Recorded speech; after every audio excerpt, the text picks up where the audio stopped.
دستک کی آواز کتنی گہرائی رکھتی ہے، اپنے اندر کتنے راز چھپے ہوتے ہیں اس آواز میں۔ نہ جانے کون ہوگا دروازے پر، کوئی من چاہا مہمان، کوئی رستہ بھولا مسافر، کوئی پڑوسی۔ کتنی خوشیاں چھپی ہوتی ہیں دستک کی آواز میں۔ اسکول سے واپس آیا بچہ، تھکا ہارا شوہر، کبھی کبھی آواز سخت بیزار کن بھی ثابت ہوتی ہے۔ بار بار چھت پر آئی پتنگ یا گیند مانگتے بچے، یا کوئی بے وقت ستانے والا ڈھیٹ فقیر۔ مگر ایک بالکل مختلف دستک کی کہانی ہے۔ یہ صرف دستک نہیں ہوتی بلکہ موت کے فرشتے کی آہٹ ہوتی ہے۔ کیسی ہو سکتی ہے موت کے فرشتے کی آہٹ؟ اف، ڈراؤنی، بھیانک، انتہائی جان لیوا، اور سب سے بڑا ستم یہ کہ موت کی آہٹ تو سنائی دے جائے مگر یہ نہ معلوم ہو کہ یہ آواز کس کے لیے ہے۔ کون کھنچا چلا جائے گا اس خونی پکار پر؟ نہ چاہتے ہوئے بھی اس سرسبز حسین گاؤں کے لوگ ہمیشہ سے ہی اپنے روٹین کے بڑے پابند ہیں۔ رات کو اندھیرا ہوتے ہی گہری نیند سو جاتے ہیں اور صبح سورج کی پہلی کرن کے ساتھ بیدار ہو جاتے ہیں۔ سارا دن کھیتوں اور باغات میں سخت محنت کرنے کی وجہ سے نیند بھی بڑی گہری اور میٹھی آتی ہے، چاہے پھر بادل گرجیں، گلیوں میں کتے بھونکیں، دور گزرنے والی ریل گاڑی کی کان پھاڑ دینے والی سیٹی کی آواز سنائی دے، کسی کی آنکھ نہیں کھلتی۔ ہاں، مگر سال میں ایک رات، ایک اندھیری سرد بھیانک رات ضرور آتی ہے جب ایک ایک کر کے گاؤں کے لوگوں کی آنکھ کھل جاتی ہے اور وہ خوف سے کانپنے لگتے ہیں۔ رگوں میں اتر جانے والا خوف۔ پچھلے 25 سالوں سے ہر سال یہ رات ایک مرتبہ ضرور آتی ہے جب سخت سردی پڑتی ہے، کہرا پھیلتا ہے، رات میں بارش ہوتی ہے، جب دو دو کمبل اوڑھ کر بھی ہاتھ پیر برف بنے ہوتے ہیں، تب اچانک آدھی رات کے بعد گاؤں کی گلیوں میں کچی پکی سڑکوں پر ایک آواز ابھرتی ہے، ٹھک ٹھک ٹھک، لکڑی کی آواز، جیسے کوئی لکڑی کے سہارے چل رہا ہو۔ دیر تک لکڑی کی آواز مختلف گلیوں میں گونجتی ہے۔ آہستہ آہستہ، رفتہ رفتہ لکڑی کی آواز اتنی تیز ہو جاتی ہے کہ کان پھاڑنے لگتی ہے۔ اس کی ہولناک دھمک سے گہری نیند سوئے گاؤں کے لوگ جاگنے لگتے ہیں اور تھر تھر کانپنے لگتے ہیں، سردی سے نہیں بلکہ خوف سے۔ اور پھر کسی ایک گھر کے دروازے پر دستک ہوتی ہے، بار بار ٹھک ٹھک، شاید اسی لکڑی سے۔ پھر ایک آواز گونجتی ہے، ایک بوڑھی مکروہ کانپتی ہوئی آواز، بھوک لگ رہی ہے، کھانا دو۔ کیسی ہوتی ہوگی موت کے فرشتے کی آواز؟ شاید کوئی نہیں بتا سکتا، لیکن وہ خونی آواز جس کسی نے بھی سنی اس کو یقین ہو گیا کہ موت کے فرشتے کی آواز بالکل ایسی ہی ہوتی ہوگی۔ اور واقعی جس گھر کے دروازے پر وہ دستک ہوتی، تھوڑی دیر میں اس گھر کی کسی فرد کی موت واقع ہو جاتی، اچانک، یا تو چھت سے گر کر، یا سانپ کے کاٹنے سے، یا پھر ویسے ہی۔ نہ جانے کیوں 25 سالوں میں 25 لوگ اس خونی دستک کا شکار بن چکے تھے، اور نہ جانے یہ سلسلہ کب تک چلنا تھا۔ جو ان 25 میں پیدا ہوئے تھے یا 25 سال پہلے ناسمجھ تھے، وہ تو اس کی وجہ سے لا علم تھے، مگر جو لوگ اس وقت سمجھدار تھے ان کو خوب اندازہ تھا کہ یہ ایک سزا ہے، طویل سزا، شاید کبھی نہ ختم ہونے والی۔ چڑیل، جن، بھوت، بدروح، کتنی بھیانک مخلوق ہوتی ہے، کتنا جان نکال لینے والا خوف محسوس ہوتا ہے ان ناموں سے۔ مگر ایک چیز سب سے زیادہ خوفناک ہوتی ہے، پتہ ہے کیا؟ بھوک۔ کہتے ہیں سب سے بری موت وہ ہوتی ہے جو بھوک کی وجہ سے ہو۔ اس میں جان فوراً نہیں نکلتی بلکہ آہستہ آہستہ نکلتی ہے، اذیت دے دے کر، جسم کے ایک ایک عضو سے اتنا تڑپا کر کے لگتا ہے موت ایک بار نہیں بار بار آ رہی ہو۔ اف خدا، کبھی کسی کو ایسی موت نہ نصیب کر۔ اس گاؤں کے لوگ بڑے پیارے تھے، محنتی، جفاکش مرد کھیتوں اور باغوں میں کام کرتے تھے، تو عورتیں گھروں میں اپنی مرغیاں، بکریاں، بھینسیں پالتی، ان کا دودھ بیچتی اور کچھ اپنے گھر میں اپنے اور بچوں کے لیے رکھ لیتی۔ پھلوں کی بہتات تھی، صاف شفاف جھرنے کا پانی، کھلی فضا اور خالص خوراک سب گاؤں والوں کے چہرے سے جھلکتی تھی۔ مگر گورے خوبصورت لوگوں میں ایک بات مشترک تھی، ہمیشہ سے ہی سب کے دل بہت تنگ تھے۔ جی ہاں، سب کے، نہ جانے کیوں۔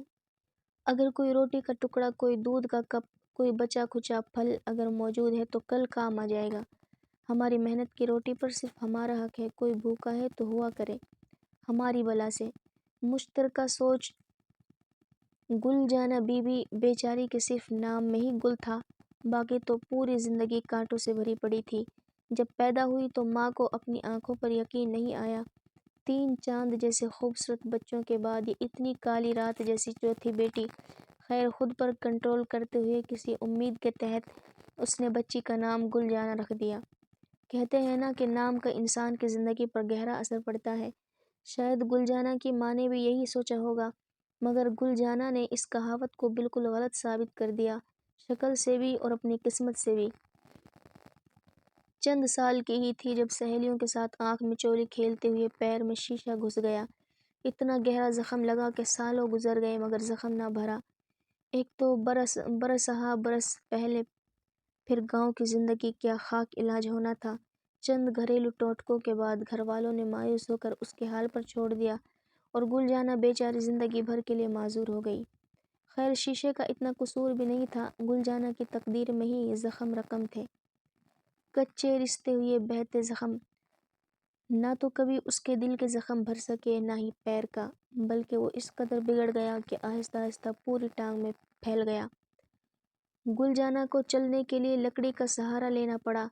کھٹ کھٹ کھٹ کی آواز گل جانا کی آمد کا اعلان بن جاتی۔ کالی بد شکل ایک پیر سے معذور گل جانا، کئی مہینوں سے پڑتی سخت سردی آج تو سخت ترین ہو گئی تھی۔ صبح سے بار بار ہلکی پھوار بھی پڑ رہی تھی۔ اپنے گرم محفوظ گھروں میں ہیٹر جلائے یا آتش دان کے پاس بیٹھ کر کافی پینے والوں کو تو یہ موسم بڑا حسین اور رومانٹک لگتا ہوگا، مگر گاؤں والوں کے لیے تو باقاعدہ آزمائش بن جاتا تھا۔ گھر میں بند رہنا بھی ناممکن تھا، روٹی کہاں سے کھاتے؟ زیادہ سے زیادہ ایک دو دن کے بعد کام پر جانا ناگزیر تھا۔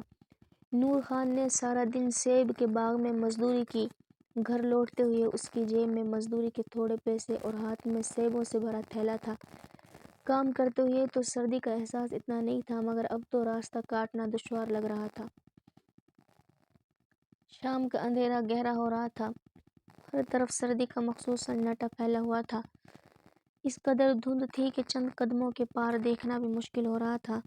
خیر یہ راستے اس کے اتنے جانے پہچانے تھے کہ وہ آنکھیں بند کر کے بھی گھر پہنچ سکتا تھا۔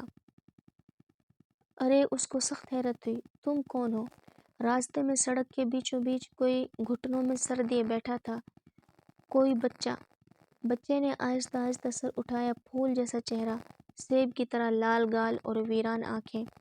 وہ چند لمحے اپنی ویران آنکھوں سے نور خان کو گھورتا رہا، پھر اس کے منہ سے بڑی مشکل سے اٹک کر چند الفاظ نکلے۔ بھوک لگی ہے، کھانا دو۔ نور خان نے بے ساختہ اپنے سیبوں سے بھرے تھیلے کو چھوا۔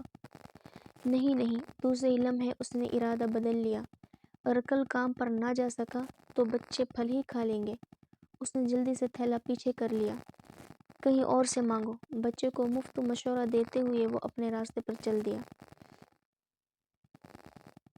تیز تیز اس سنسان ویران جگہ پر اتنا چھوٹا اکیلا بچہ کیا کر رہا تھا؟ اس کے سیدھے سادے دماغ نے سوچنے کی زحمت نہیں کی۔ وہ تو جلدی سے اپنے بچوں کے درمیان پہنچ جانا چاہتا تھا، مگر وہ نہیں جانتا تھا کہ اب وہ اکیلا نہیں تھا، اس کے ساتھ کوئی اور بھی چل رہا تھا۔ بے آواز نظر نہ آنے والا نور خان کا بھرا بڑا خاندان تھا، ماں باپ بیوی اور 3 بچے۔ ماں باپ بالکل صحت مند تھے، جسمانی طور پر اور ذہنی طور پر بھی۔ ان علاقوں میں رہنے والوں کی صحت بہترین ہوتی ہے اور عمر طویل۔ حسب معمول رات کا کھانا کھا کر تمام خاندان کمروں میں بند ہو گیا۔ سردی سے جنگ کرتے ہوئے سب نے بستر میں گھس کر نیند سے پناہ مانگ لی۔ نہ جانے کیا وقت تھا، مگر آدھی رات گزر چکی تھی۔ رات سرد تھی، اندھیری تھی اور ہیبت ناک تھی۔ گرتی پھوار شاید تھم گئی تھی۔ دور سے آتی ٹرین کی آواز نے سناٹے کو چند لمحوں کو توڑ دیا، مگر ماحول کو مزید ڈراؤنا کر دیا۔ اچانک پتھروں سے بنے راستوں پر ایک آواز گونجنے لگی، ٹھک ٹھک ٹھک، جیسے کوئی لکڑی کے سہارے چل رہا ہو۔ رفتہ رفتہ آہستہ آہستہ آواز تیز ہوتی گئی، اتنی تیز کہ کان پھاڑنے لگی۔ گاؤں کے لوگوں کی آنکھ کھلنے لگی اور دل دھڑکنے لگے۔ شدید خوف سے ایسا لگ رہا تھا جیسے لکڑی کی آواز نہیں آ رہی ہو، طبلِ جنگ بج رہا ہو، موت کا بلاوا آ رہا ہو۔ کس کو دیر تک آواز مختلف گلیوں میں گونجتی رہی، لوگوں کی سانسیں سینوں میں گھٹتی رہی۔ پھر ایک دروازے پر زور سے دستک ہوئی، بہت زور سے۔ گھر والوں پر سکتہ طاری ہو گیا، دل خوف سے پھٹنے والے ہو گئے، سوائے نور خان کے۔ کون ہے؟ اس نے زور سے پوچھا۔ بھوک لگی ہے، کھانا دو، ایک مکروہ بھیانک آواز سنائی دی۔ نور خان جیسے نیند میں چلتا ہوا دروازے کی طرف بڑھنے لگا۔ او نورے، رک جا بیٹا، رک جا۔ اس کے باپ نے گھبرا کر اسے روکنا چاہا، مگر نور خان تو جیسے ٹرانس میں آ چکا تھا۔ وہ جھومتا جھامتا اپنے بستر سے نکل کر دروازے پر پہنچ چکا تھا۔ اور اپنے گھر والوں کی چیخ و پکار سے بے نیاز دروازہ کھول چکا تھا۔ مگر دروازہ کھلتے ہی اس کی مدہوشی یکلخت ختم ہو گئی۔ وہ پاگلوں کی طرح چیخنے لگا، پلٹ کر واپس گھر میں جانے لگا، مگر شدید ٹھوکر کھا کر گر پڑا۔ صحن میں پڑی اینٹوں سے اس کے ماتھے پر اتنی تیز چوٹ لگی کہ خون کا فوارہ ابلنے لگا۔ دروازے پر کھڑی مخلوق نے اطمینان سے سارا نظارہ دیکھا اور پھر واپس مڑ گئی۔ ٹھک ٹھک، اس کی لکڑی کی آواز آہستہ آہستہ بالکل مدھم ہو گئی۔ بابا نور خان کی بیوی نے زور زور سے روتے ہوئے نور خان کے باپ کو آواز دی، جو سکتے کے عالم میں کھڑا کا کھڑا رہ گیا تھا۔ بابا، آپ کسی کو بلاؤ، نور خان کو اسپتال لے کر چلو۔ نہیں زرینہ، نور خان اب اس دنیا میں نہیں ہے۔ نورے کے باپ کی آواز جیسے کہیں دور سے آتی محسوس ہو رہی تھی۔ گل جانہ اس کو اپنے ساتھ لے جا چکی ہے، وہ جب کسی کا دروازہ بجاتی ہے تو اس کو ساتھ لے کر ہی جاتی ہے، کبھی اکیلی واپس نہیں جاتی، کبھی بھی نہیں۔ اس گاؤں کے لوگ بہت خوبصورت تھے ہمیشہ سے، مگر پتھر دل ہمیشہ سے۔ گل جانہ غریب کی زندگی میں کانٹے ہی کانٹے تھے۔ اس کی دونوں خوبصورت بہنوں اور بھائی کی شادی ہو گئی، سب اپنی زندگی میں مگن ہو گئے۔ گل جانہ جب تک چھوٹی اور ناسمجھ تھی اس کو اندازہ نہیں ہوا کوئی اس کو پسند نہیں کرتا، مگر وہ جیسے جیسے بڑی ہوتی گئی اس کو احساس ہوتا گیا کہ سب اس کو جیسے اچھوت سمجھتے ہیں۔ جب تک ماں باپ کا سایہ سر پر تھا دھوپ اتنی کڑی نہیں تھی، مگر جب وہ دونوں دنیا چھوڑ گئے تو جیسے سورج سوا نیزے پر آ گیا۔ سب سے بڑا مسئلہ، بھیانک مسئلہ تھا روٹی۔ 2 وقت کی روٹی۔ گل جانہ اپنے محلے کی عورتوں کے گھر کام کاج میں ان کی مدد کرنے لگی، جس کے بدلے میں اس کو کھانا مل جاتا تھا، مگر اپنی ٹانگ کے زخم کی وجہ سے وہ زیادہ محنت نہیں کر پاتی تھی۔ اس نے تو اپنی معذوری کے ساتھ بنا مزاحمت سمجھوتا کر لیا تھا، مگر نہ جانے عورتوں کو کیا پرابلم تھی کہ اس سے نفرت کھانے لگی تھی اور پیر گھسیٹ کر چلنے کی وجہ سے اس کو ایک مخصوص برے نام سے پکارنے لگی تھی۔ آہستہ آہستہ وقت گزرتا گیا جیسے وہ کبھی لکڑی ٹیک ٹیک کر چل رہا ہو۔ گل جانہ کے پیر کا زخم پوری ٹانگ پر پھیل گیا تھا، وہ بیچاری کھڑے ہونے تک سے محتاج ہو گئی تھی۔ کام کیا خاک کرتی۔ وقت، درد اور بھوک نے گل جانہ پر بہت برے اثرات چھوڑ دیے تھے۔ وہ باقاعدہ ڈراؤنی لگنے لگی تھی۔ اس کا رنگ تو ٹھیک ٹھاک کالا تھا، مگر بال نہ جانے کیوں اتنے سفید تھے جیسے چاندی کے بنے ہوئے ہوں۔ سردی میں تو اس کے پیر کا درد دگنا ہو جاتا تھا، اس سے چلا پھرا بالکل نہیں جاتا تھا، مگر بھوک شدید درد کو ہرا دیتی اور وہ کھڑی ہو جاتی اور لکڑی گھسیٹتی ہوئی کسی نہ کسی گھر کا دروازہ بجا دیتی۔ ٹھک ٹھک ٹھک، بھوک لگی ہے، کھانا دے دو۔ گل جانہ کی دونوں بہنیں اتفاقاً بہت دور بیاہی ہوئی تھی، ورنہ شاید یہ کہانی نہ بنتی۔ بھائی اس کا سگا تھا، مگر بھابھی غیر اور بدلحاظ، اس کو گل جانہ سے چڑ تھی اور اس کی لاٹھی کی آواز سے نفرت۔ وہ سخت وہمی بھی تھی، اس کو خوف آتا تھا کہ کہیں اس کی پھول جیسی بچیوں پر ان کی منحوس پھوپھی کا سایہ نہ پڑ جائے۔ گل جانہ بیچاری محلے کی غیر لوگوں سے کھانا مانگ لیتی تھی، مگر اپنے سگے بھائی کا دروازہ بجاتے ہوئے اس کو خوف آنے لگا تھا۔ بھابھی کی گھورتی آنکھیں اس کو اندر سے مار ڈالتی تھی۔ پھر برسوں پہلے ایک سال شدید سردی پڑی، شاید سردی نے کئی ریکارڈ توڑ ڈالے تھے۔ ویسے اگر بے رحمی کا مقابلہ کرایا جائے تو شاید انسان جانوروں کے ریکارڈ توڑ ڈالے۔ خیر، شدید سردی اور سرد راتوں سے منسلک بارش، کوہرا وغیرہ، ان تمام لوازمات کے ساتھ ایک بھیانک اندھیری رات کا ذکر ہے۔ گل جانہ اپنی کوٹھری میں تنہا، بیمار، بھوکی پڑی تھی۔ اس کو 2 دن سے تیز بخار تھا اور ٹانگ میں جان لیوا درد ہو رہا تھا۔ کسی کو اس کی فکر نہیں تھی، نہ کسی کو اتنی توفیق ہوئی کہ سوچے ایک معذور بوڑھی عورت کس حال میں ہے۔ گل جانہ کو سردی اور بیماری سے بڑھ کر ایک احساس ستا رہا تھا، بھوک کا احساس، بالکل خالی پیٹ ہونے کا احساس۔ وہ ہمت کر کے اٹھی، اپنی زندگی بھر کی وفادار ساتھی اپنی لاٹھی کو پکڑا اور باہر نکل گئی۔ نہ جانے اس نے کتنے دروازوں پر دستک دی، کچھ حساب نہیں ہے۔ گاؤں والے تو بے خبر سوتے رہے۔ صبح جب گل جانہ کے بھائی کی آنکھ کھلی تو اس کے دروازے کے آگے گری ہوئی تھی اور ہر تکلیف سے بہت بہت دور جا چکی تھی۔ نہ جانے اس نے اپنے بھائی کا دروازہ بجایا بھی تھا یا بھابھی کے ڈر سے ہمت نہیں ہوئی تھی، کوئی نہیں بتا سکتا۔ ہاں لیکن یہ سب کو اچھی طرح یاد ہے، حفظ ہے کہ پورے 25 سالوں سے ہر سال ایک خوفناک سرد رات کو کسی گھر کے دروازے پر دستک ہوتی ہے۔ گھر کا کوئی ایک فرد سب کے روکنے پکڑنے کے باوجود جیسے نشے میں نیند میں جھومتا ہوا دروازے پر پہنچ جاتا ہے اور دروازہ کھول دیتا ہے، اور دروازہ کھلتے ہی جیسے ہوش میں آ جاتا ہے اور پاگلوں کی طرح چیختا ہے بری طرح، کیونکہ دروازے پر وہ کھڑی ہوتی ہے۔ کون؟ گل جانا۔ کیا مرنے کے بعد بھی انسان بوڑھا ہوتا ہے؟ گل جانا تو ہو رہی تھی، ہر سال وہ مزید بوڑھی لگتی، مزید مکروہ اس کے چہرے پر نظر نہیں ڈالی جاتی، اپنی مخصوص لکڑی سے ٹیک لگائے اطمینان سے کھڑی ہوتی ہے۔ چند لمحے دروازہ کھولنے والے کی آنکھوں میں آنکھیں ڈالے وہ مسکراتی رہتی ہے، بھیانک مسکراہٹ، اور پھر پلٹ کر گلیوں میں کھٹ کھٹ کرتی گم ہو جاتی ہے۔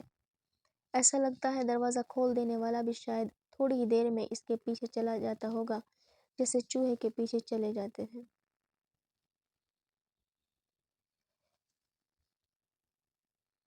وہ گاؤں بہت خوبصورت تھا، سرسبز درختوں سے گھرا ہوا، جھرنوں سے سجا، بادلوں سے ڈھکا ہوا، اس قدر حسین تھا کہ وہاں بسنے والے اسے جنت کا ٹکڑا کہتے اور وہاں سے کہیں اور جانے کا تصور بھی نہیں کر سکتے تھے۔ وہ لوگ شاید صدیوں سے نسل در نسل وہیں آباد تھے، ان کو اپنے وطن سے اتنی محبت تھی کہ وہاں پڑنے والی شدید سردی، مشقت اور کم آمدنی والی زندگی، اور 25 سالوں سے ہر سال ایک بھیٹ مانگنے والا خوف بھی ان کو کبھی گاؤں چھوڑنے پر آمادہ نہیں کر سکا۔ 25 سالوں میں کون کون دستک کی صدا کا شکار بن چکا تھا، نور خان، دریا خان، ستارہ بی بی، پری گل، اور ہاں سب سے پہلا اور اہم نام تو رہ ہی گیا، شمع گل، گل جانا کی بھابھی۔ آنکھ دھوکہ ہے، ہر چمکتی چیز سونا نہیں ہوتی، کسی بدصورت چہرے کے پیچھے حسین دل چھپا ہو سکتا ہے، خوبصورت بھولی بھالی صورتیں ناقابل تلافی نقصان پہنچا سکتی ہیں۔ دنیا بھید بھاؤ ہے، کیا ہو سکتا ہے گہرے سمندروں کی تہ میں، اوپر بہت اوپر آسمانوں پر کچھ راز ایسے ہوتے ہیں جو کبھی نہیں کھلتے۔ ہاں لیکن قدرت ناانصاف نہیں ہوتی، کسی کے ساتھ کی گئی زیادتی معاف نہیں کی جاتی، ہر ظلم کی پکڑ ہوتی ہے، کبھی شداد کو اپنی ہی بنائی ہوئی جنت میں قدم تک رکھنا نصیب نہیں ہوتا تو کبھی دنیا میں نامراد رہنے کا عظیم اجر مل جاتا ہے۔ یہ کون سی جگہ تھی، اس گاؤں سے بھی کہیں بڑھ کر حسین، اتنی کہ کوئی زبان اس کا نقشہ بیان نہیں کر سکتی۔ کرسٹل جیسے پانی میں رنگ برنگی مچھلیاں تیرتی ہوئی جل پریاں لگ رہی تھی، مخمل جیسی گہری سبز گھاس، شہد کی نہریں۔ اگر وہ گاؤں جنت کا ٹکڑا تھا تو شاید یہ جگہ سچ مچ جنت کی طرح تھی۔ نہ جانے کون سا وقت ہوگا، گہرے بادلوں سے ڈھکے ہونے کی وجہ سے اندازہ نہیں ہو رہا تھا، مگر ماحول میں بے حد سکون تھا، ایک عجیب سی خوشی کا، ترنگ کا احساس تھا، وہ احساس جو بالکل نوجوانی میں بے وجہ بھی ہوا کرتا ہے۔ نہر کے کنارے درختوں کے تلے ایک وسیع دسترخوان لگا ہوا تھا جس پر بے شمار رنگ برنگے کھانے سجے ہوئے تھے۔ دسترخوان پر پورے 25 لوگ بیٹھے تھے، کھانا کھا رہے تھے، کوئی ان کے خالی ہوتے برتن بار بار بھر دیتا، ان کو بہت پیار سے، خوش دلی سے کھانا کھلا رہا تھا، تواضع کر رہا تھا۔ کون؟ ایک عورت، وہ عورت بہت خوبصورت تھی، بالکل صحت مند تھی، اور وہ گل جانا تھی۔